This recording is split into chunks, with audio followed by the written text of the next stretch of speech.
आज बिहार को एक नई पार्टी का उद्गम हो चुका है और उसे विधानसभा का जो टिकट था वो मिल चुका है कि आपके लिए सीट रिजर्व कर दिया गया।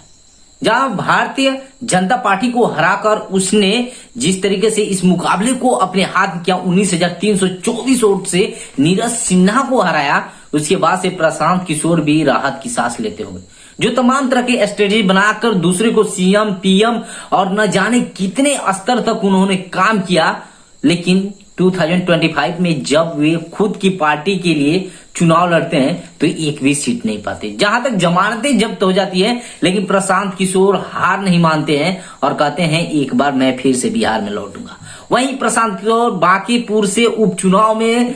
वह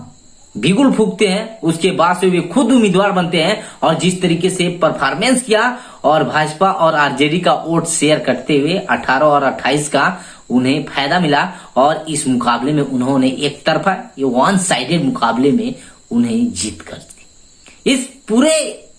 मुकाबले के दौरान जहां वोट काउंटिंग हो रहा था वहां पे 3 बार ऐसा हुआ जहां बीजेपी की टीम्स आगे निकली। नीरज सिन्हा बीजेपी के कैंडिडेट थे, जहां बात करें चौथे 29वें और 30वें राउंड में सिर्फ बीजेपी पीके से आगे निकल पाई। प्रशांत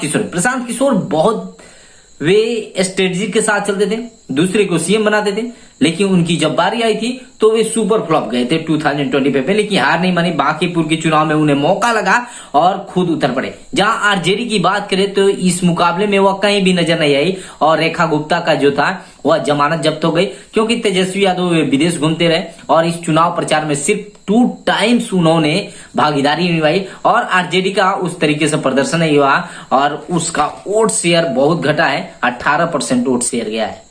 यदि बात करें प्रशांत किशोर की टीम काफी वह अपने खुद पे और भरोसा रखती रही और इस बार उसने अपने मौकों को हाथों से नहीं गंवाया। इस मुकाबले के दौरान जिस तरीके से 22 कैंडिडेट की बात करें हजारों तक नहीं पहुंची, उसमें से एक कैंडिडेट था जिसमें सिर्फ 2 वोट मिली, या तो उसका खुद एक वोट मिला होगा या एक और वोट हो सकता है कि उसकी पत्नी दी होगी। लेकिन इस मुकाबले के दौरान जिस तरीके से राउंडिंग चल रहे थे 3 टाइम्स बीजेपी पहली दफा ऐसा हो रही थी कि इतने बड़े वोट की मार्जिन के साथ वो बाहर होती रही थी इस खेल में, लेकिन जिस तरीके से वोट मिले प्रशांत किशोर को 64,151 वोट मिलते हैं। इस मुकाबले में 19,324 वोट बीजेपी को मिलती है और इन दोनों के अंतर बीजेपी और जेएसपी के बीच में और अंतर हो जाता है 19,324 और प्रशांत किशोर विधानसभा जाने के लिए पूरी तैयारियां कर चुके हैं। लेकिन ब्रिजेश पटेल को सिर्फ 2 वोट मिले। किसको मिला? या तो अपने खुद दिए होंगे और एक पत्नी को दिलवा दिए होंगे, भैया दे दो, नहीं तो ये भी बेइज्जती का बड़ा है, क्योंकि हम 2 और हमारे 2 हैं कि नहीं इसका तो पता नहीं है। लेकिन जिस तरीके से प्रदर्शन हुआ था नवंबर 2025 के बाद बीजेपी का 28% वोट शेयर घटा है, वहीं आरजेडी की बात की जाए तो 18% वोट शेयर घटा है। जहां से नितिन नवीन का घर है उसे गढ़ माना जाता था बीजेपी के लिए, जहां 63% वोट लाकर बीजेपी से वे 2025 में जीते गए थे, लेकिन उसके बाद से भारतीय जनता पार्टी का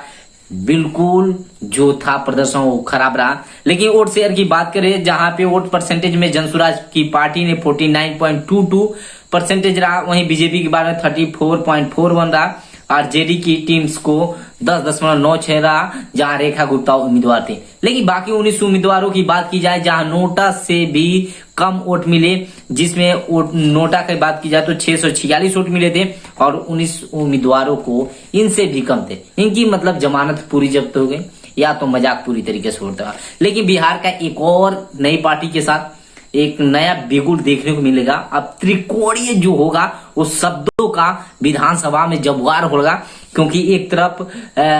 जो होंगे सीएम की तरफ से जो पक्षधर है जो सरकार में है, एक तरफ विपक्ष बैठा है जो तेजस्वी जी नेता हैं, उसके बाद से ये जो त्रिकोणीय सीरीज होगा ना, ये मुकाबला अब विधानसभा में बहुत जबरदस्त होने वाला, क्योंकि आप पक्ष और विपक्ष देखते थे, लेकिन एक और एंट्री हो रही है तो अब और ताकतें बढ़ेगी। बिहार की जनता को एक और